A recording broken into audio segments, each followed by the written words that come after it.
শ্রীম অর্থাৎ কথামৃত রচয়িতা শ্রী মহেন্দ্রনাথ গুপ্তের প্রতিষ্ঠিত মর্টন স্কুলের হেডমাস্টার শিক্ষক জগবন্ধুবাবুই হলেন স্বামী নিত্যাত্মানন্দ মহারাজ। তিনি রচনা করেছিলেন এক আশ্চর্য আকর গ্রন্থ, নাম শ্রীম দর্শন।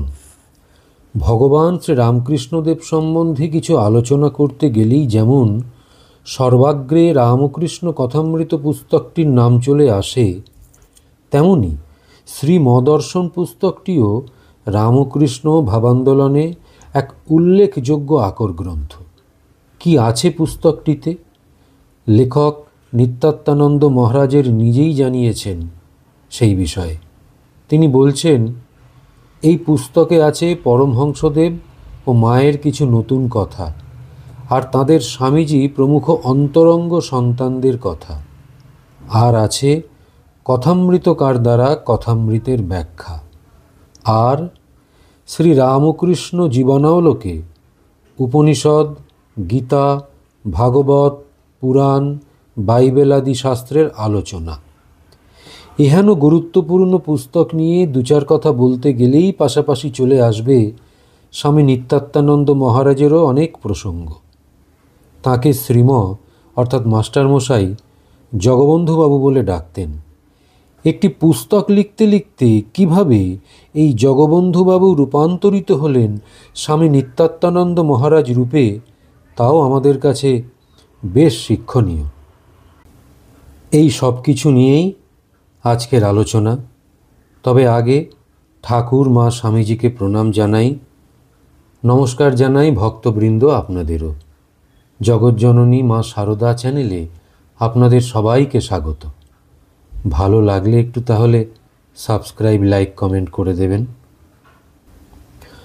16 খণ্ডে রচিত বিপুল কলেবরের এই পুস্তকটির প্রথম ভাগের প্রথম সংস্করণ প্রকাশিত হয়েছিল 1366 বঙ্গাব্দে, ইংরেজির 1960 সালে। মূলত শ্রীমোর সাথে দীর্ঘদিন বাস করেছিলেন মহারাজ। সেই সূত্রে তিনি মাস্টারমশাইয়ের সব কথা ডায়েরির আকারে লিখে রাখতেন, যেভাবে মাস্টারমশাই স্বয়ং ঠাকুর রামকৃষ্ণদেবের কথা লিখতেন। কিভাবে লিখেছেন এই বিপুল বিশাল গুরুত্বপূর্ণ গ্রন্থখানি, তা লেখক মহারাজ নিজেই বলেছেন। পূজ্যপাদ শ্রীমর কৃপাশ্রয়ে থাকবার সৌভাগ্য হয়েছিল দীর্ঘকাল।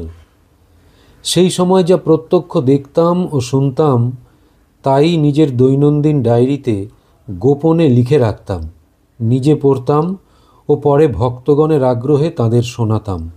শ্রীম উহার পাঠ শোনেন এবং স্থান বিশেষে সংশোধন করে দেন। কি করে নিখুঁতভাবে ডায়েরি রাখতে হয় তার উপদেশ দেন। এই পুস্তকের সমগ্র উপকরণ আমার নিজের ডায়েরি হতেই প্রাপ্ত, অপর কারো নিকট শুনে বা অন্য কোনো বই পড়ে লেখা হয় নাই। তবে এই পুস্তক লেখার শুরুরও একটা শুরু আছে, অর্থাৎ জগবন্ধু বাবুর সাথে মাস্টারমশাইয়ের দেখা হওয়াটাও এক্ষেত্রে মহারাজের নিজের ভাষায় শুনুন। শ্রীমর সাহাচর্য লাভ সে তো এক দৈব ঘটনা। অতি অল্প বয়সে কথামৃতের প্রথম ভাগ হাতে পড়ে, কিন্তু বিশেষ কিছু বুঝতে পারি নাই তখন। সেই সময় শ্রীমর প্রতি আকর্ষণও ছিল না। বই লিখেছেন শ্রীম এইমাত্র জানতাম। আমাদের আকর্ষণ ছিল জগৎগুরু শ্রীমৎ স্বামী বিবেকানন্দের ওপর। স্বদেশী আন্দোলনের প্রথম থেকেই তার নাম শুনি, আর তাঁর চিকাগো বক্তৃতার ছবি দেখি। এই বীরকেশরী বিবেকানন্দ ছিলেন আমাদের উপাস্য। আমরা মনে করতাম তিনি ভারতের মুক্তির জন্য এসেছেন। তাঁর উপর তখন যে শ্রদ্ধা ও ভালোবাসা হতো, তা ভক্তের ভাবে নয়, অ্যাডমায়ারারের ভাবে। সেই সময় হতে স্বামীজিকে আশ্রয় করে আমরা যথাসাধ্য পবিত্র জীবনযাপন ও সেবাব্রতের অনুষ্ঠান করতে চেষ্টা করি। গীতা, চণ্ডী প্রভৃতি পড়ি, ভালো করে না বুঝলেও। অনাড়ম্বর সরল জীবন হয় আমাদের আদর্শ। কিন্তু ভগবান লাভ মনুষ্য জীবনের সর্বশ্রেষ্ঠ উদ্দেশ্য, তার খবর তখনও হৃদয়ে পৌঁছায় নাই। এইরূপেই দিন যায়। কলেজে পড়ার সময় একদিন একটি বন্ধুর সঙ্গে শ্রীরামকৃষ্ণের সাক্ষাৎ শিষ্যগণের সম্বন্ধে কথা হয়। মাঝে মাঝে এরূপ আলোচনা হতো, বন্ধুটি বেলুর মঠের দীক্ষিত, শ্রী শ্রী মায়ের মন্ত্রশিষ্য। উনি বললেন, শ্রীমৎ ঠাকুরের কথা ছাড়া অন্য কোনো কথা বলেন না। তর্কচ্ছলে আমি বললাম, তিনি স্বামীজির কথা কেন বলেন না? স্বামীজি ভারতকে বাঁচিয়ে দিয়েছেন, মুক্তির সন্ধান দিয়েছেন। তাঁর আগমনে ও প্রচারেই তো স্বাধীনতা সংগ্রামের নতুন করে সূত্রপাত হয়। আমরা তো তাঁর কথাই জীবনযাপনের চেষ্টা করি, তাঁর কথা কেন বলেন না? তর্ক ক্রমশ প্রখর হতে থাকে। ভক্তবন্ধু অগত্যা বলেন, আপনি গিয়ে একদিন তাঁকে এই কথা বলে আসুন না, যদি তাই আপনার মত হয়। তাই ঠিক হলো। শ্রীমকে উত্তম উপদেশ দিতে গিয়ে তাঁরই উপদেশ জালে চিরতরে বদ্ধ হলাম। শ্রাবণের বিকেলে বৃষ্টি হয়ে গেছে। মর্টন স্কুলের 4 তলার ছাদে শ্রীমর সঙ্গে বসা। প্রথম 2-4টি কথা জিজ্ঞেস করে আমার মুখের ওপর শ্রীমর ওই দৈবী অন্তর্ভেদী চক্ষু দুটি 1 মিনিট স্থাপন করে স্বামীজির কথা বলতে লাগলেন। সে এক অদ্ভুত ব্যাপার। ক্রমাগত 3 ঘন্টা বললেন শুধু স্বামীজির কথা। আমার বোধ হতে লাগলো চিত্তে শান্তি অমৃতের বর্ষণ হচ্ছে। হৃদয়ের পুঞ্জীভূত সংশয় অশান্তি দূর হয়ে যেন প্রার্থিত বিষয় অজানিতভাবে প্রকাশিত হতে লাগলো। অমন মধুবর্ষণ হৃদয়ে আর কখনো হয় নাই। বহুদিনের বাঞ্ছিত বস্তুটি লাভ হলো বলে হৃদয় আনন্দপূর্ণ। আর শ্রীমর এই কথায় সমালোচকদের দৃষ্টিতে যে পরীক্ষার প্রবৃত্তি থাকে তা দূর হতে লাগলো। মনে হতে লাগলো এই ব্যক্তি কে? তার কথায় তো অহংকারের একটুও লেশ নাই। আমি, এই শব্দটা পর্যন্ত নাই। আমরা যুবক আর ইনি বৃদ্ধ। তার ব্যবহার আমাদের যেন সমবয়সীর ব্যবহার, কোনো ব্যবধান নাই। আর কি মাধুর্য! বুঝতে পারলাম উনি যেন নিজের সঙ্গেই আলাপ করছেন। নিজের কথা একটুও না বলে স্বামীজির কথা অনর্গল চলল। বললেন, ভারতের যুবকেরা যদি স্বামীজিকে ধরে তবে তাদের নিজেদের কল্যাণ আর দেশের ও দশের কল্যাণ। সুখদেব নবকলেবরে নরেন্দ্রনাথ রূপে এসেছেন। তার নিজের কোনো প্রয়োজন নাই। তিনি নিত্যসিদ্ধ ঈশ্বরকোটি সপ্তর্ষির এক ঋষি। ভারতের আর জগতের কল্যাণের জন্য তার আগমন। 4 তলা থেকে 1 তলায় নেমেছেন জীব শিবের সেবা শিক্ষা দিতে। রামকৃষ্ণদেবের মাথার মণি নরেন্দ্র, 18টা গুণ তার, কেশবের মাত্র 1টা। সিজার, আলেকজান্ডার ও নেপোলিয়নের বিজয়ের চাইতেও তাঁর বিজয় বড়, ধর্মক্ষেত্রে ইত্যাদি। বন্ধুরা, এই হলো আসল শুরু। জগবন্ধুবাবু ক্রমশ পরিবর্তিত হতে শুরু করলেন। স্বামী বিবেকানন্দকে চিনলেন গভীরভাবে। মনের মধ্যে কুঁড়ি হয়ে থাকা বৈরাগ্যের প্রেরণা প্রস্ফুটিত হতে লাগল। মহারাজ নিজেই জানাচ্ছেন সেই সব কথা। বলছেন, পূর্বে যে স্বামীজির ওপর আমাদের প্রীতি ছিল, উহা যেন ফ্যানাটিকের প্রীতি। তুবড়ির মতো ভুসভুস করে ওঠে, আবার পড়ে। সেন্টিমেন্টাল অ্যাডমায়ারের প্রীতি। রাজনীতির রঙে রঙিয়ে দেখতাম তখন স্বামীজিকে। শ্রীমর কথায় সে রং ধুয়ে আরও উচ্চভাবে দেখবার আলো পেলুম। অবতারের প্রধান পার্ষদ নিত্যমুক্ত ব্রহ্মজ্ঞ পুরুষ বিবেকানন্দ, এই সন্ধান হৃদয়ে ঢুকল। ব্রহ্মজ্ঞানের তুঙ্গ শৃঙ্গে সমাসীন বিবেকানন্দ, বিশাল তাঁর দৃষ্টি আর সর্বতোমুখী প্রতিভা। তা দিয়ে তিনি দেখতে পেতেন জগতের ও ভারতের সমস্যাগুলি, আর স্থান কাল পাত্র ভেদে তারই কিছু কিছু ব্যক্ত করলেন। অল্পদৃষ্টি মানুষ কি করে তাকে বুঝবে? তাই সে নিজের চশমার রঙে রাঙিয়ে তাকে দেখে। আমার নিজের প্রধান লাভ হলো শ্রীমকে পাওয়া। এই দর্শনের পূর্বে কিছুকাল ধরে হৃদয়ের ভেতর হতে আকাঙ্ক্ষা হতো, আর নিশিদিন নীরব প্রার্থনা, হে ঈশ্বর, আমায় এমন একজন মানুষ জুটিয়ে দাও যার বুদ্ধি স্থির, অবিচলিত, যার বুদ্ধিকে আশ্রয় করে চললে জীবনের ওঠাপড়া বন্ধ হয়ে যায়। সেই ব্যক্তির সাহায্যের প্রয়োজন ঈশ্বর লাভের জন্য নয়, কিন্তু আমার দৈনন্দিন জীবন পথে তাঁর বুদ্ধিতে চলব। এইরূপ একজন স্থিতপ্রজ্ঞের সন্ধানের কারণ ছিল নিজের বুদ্ধির দুর্বলতা ও অস্থিরতা দেখে। কলেজে পড়বার সময় কোনো একটি ঘটনাতে নিজের বুদ্ধির দোষ দেখতে পাই। মনে হয় একে নিয়ে গর্ব করা বৃথা। অমন হালকা চঞ্চল বুদ্ধিকে এতদিন আমি বড় বলে মনে করে এসেছি। একে আর বিশ্বাস করা যায় না। বুদ্ধিমান বলে যে অভিমান ছিল তা ভেঙে গেল। এটি বড় দুঃসহ ব্যাপার মানুষের জীবনে। নিজের বুদ্ধিকে আশ্রয় করেই সকলে সব করে, ছোট বড় কাজ। কিন্তু যখন নিজের বুদ্ধির ওপর অবিশ্বাস আসে, তখন মানুষের জীবন মৃতের অবস্থা। এই অশান্তির অনল হৃদয়ে সর্বদা জ্বলছিল। নিরুপায় হয়ে সঙ্গে সঙ্গে ব্যাকুল প্রার্থনাও চলছিল, এমন একজনকে মিলিয়ে দাও যার কথা স্ল্যাবের মতো মেনে চলব। আমি আর চলতে পারছি না এই বুদ্ধি নিয়ে। বাইরে সব করা হচ্ছে, কিন্তু ভেতরে এই জ্বালা যন্ত্রণা। চলছিল প্রার্থনাও। এই মনোবৃত্তির অরাজকতার সময় দর্শন ও লাভ হয় শ্রীমকে নতুনভাবে। যেদিন এই ভাব নিয়ে শ্রীমকে দেখলাম, সেই দিন থেকে বুঝলাম ভগবান আমার প্রার্থনা শুনে শ্রীমকে দিয়েছেন শ্রীম কর্ণধার। এই ঘটনার পরেই আমি নিত্য শ্রীমর কাছে যাতায়াত করতে লাগলাম। তাঁর কথা একাগ্র মনে শুনতাম ও লিখতাম ঘরে ফিরে। মনে হতো এই কথা আমার প্রাণ শীতল করেছে। লিখে রাখি, যখন শ্রীমকে পাব না তখন পড়ে শান্তি লাভ করব, অপরকে শোনাবো বা বই প্রকাশের বিন্দুমাত্রও ইচ্ছা প্রথমে ছিল না। তা তো আগেই বলেছি, অপরের কথাতেও লেখা হয় নাই। প্রাণের ভিতর থেকে প্রেরণা এলো লিখতে, তাই লিখেছিলাম। সেই লেখাই এখন শ্রীম দর্শন রূপে প্রকাশিত। তাহলে এটাই হলো এই বিশাল বিপুল শ্রীমদর্শন পুস্তকের পেছনের আসল ঘটনা। কিন্তু মহারাজের তখন অন্য অবস্থা। তিনি তখন ক্রমশ পাল্টাতে শুরু করেছেন। তিনি নতুন করে চিনছেন বেলুর মঠকে, চেনাচ্ছেন ওই শ্রীম। আবারও মহারাজের মুখ থেকে শুনুন বন্ধুরা। মহারাজ বলছেন, কিছুদিনের মধ্যেই বুঝতে পারলাম শ্রীম আমার গুরু। কিন্তু শ্রীমর কথা ও ব্যবহারে গুরুগিরির নামগন্ধও ছিল না। উহাই আরও বেশি আকৃষ্ট করল। তার নিকট প্রথম শুনলাম, যিনি অখণ্ড সচ্চিদানন্দ, বাক্য মনের অতীত, তিনিই এসেছিলেন শ্রীরামকৃষ্ণ রূপে। এই সেদিন চলে গেলেন। হাত বাড়ালে ধরতে পারা যায়, তার সৌরভ হাওয়া এখনো বহন করে বেড়াচ্ছে।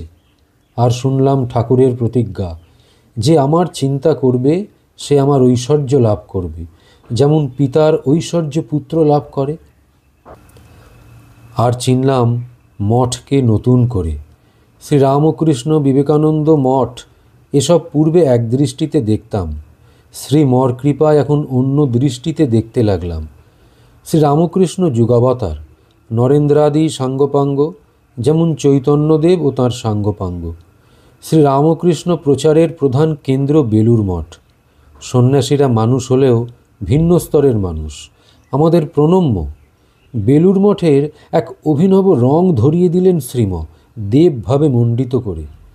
বেলুর মঠের বাগানের প্রতিটা গাছও পবিত্র, প্রতি ধূলিকণা পবিত্র, কারণ এখানে সর্বত্যাগীদের আশ্রম। দক্ষিণেশ্বরের সম্বন্ধেও ঢুকিয়ে দিলেন এই ভাব।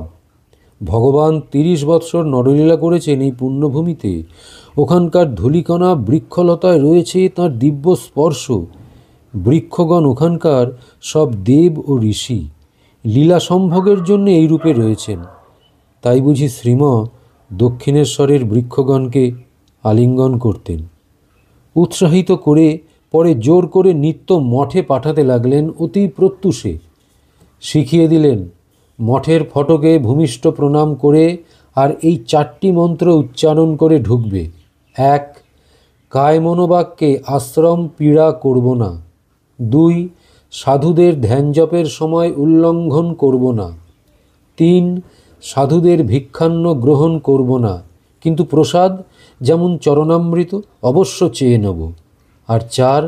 বেলুর মঠের সীমানার ভিতর যদি কোনো সাধু তিরস্কার করেন, এমনকি প্রহারও করেন, তবুও হাত জোর করে তা সহ্য করব, কারণ ইহা অত্যাশ্রয়ীদের আশ্রম, এখানে আমাদের কিছু বলবার অধিকার নাই। এবার আমরা দেখব শ্রীমর জগবন্ধু অর্থাৎ স্বামী নিত্যাত্মানন্দ মহারাজ শ্রীমর উপদেশেই মাঝে মধ্যে বেলুর মঠে বাস করা শুরু করলেন। বিশেষ করে পুজোতে, বিভিন্ন উৎসবে তিনি বেলুর মঠে গিয়ে থাকতে শুরু করলেন এবং সেবা করতে লাগলেন। এর পাশাপাশি তিনি আবার মার্টন ইনস্টিটিউশনে এসেও শ্রীমর সাথেই একেবারে নিত্য থাকতে শুরু করলেন, অর্থাৎ ঘরবাড়ির পাট চুকল। সঙ্গে সঙ্গে কর্মেও জড়িয়ে পড়লেন, যেমন স্কুলে পড়াতে শুরু করলেন, তাছাড়াও সাধু ভক্তগণের সেবা ও অভ্যর্থনার কাজ করতে শুরু করলেন, কথামৃত ছাপার ভার নিলেন, শ্রীমর হয়ে নিমন্ত্রণ রক্ষা করতে যাওয়া, শ্রীমর শরীরেরও কিঞ্চিত সেবা, এই সব চলতে লাগলো। তবে এত কাজের ভেতরেও মহারাজ কিন্তু লিখে চলেছেন তার দৈনন্দিন ডায়েরি, যা থেকে প্রকাশ পাবে শ্রীম দর্শন। কখনো সারা রাত জেগে লিখতেন এবং তার এটা করতে গিয়ে অনেক কষ্ট স্বীকার করতে হয়েছিল, তিনি নিজেই লিখে গেছেন। আবার এই সব করতে করতেই শ্রীমর করা নির্দেশে তিনি বেলুর মঠে ব্রহ্মচারী হিসেবে যোগ দিলেন। পূজ্যপাদ স্বামী শিবানন্দ মহারাজ ছিলেন তার গুরু।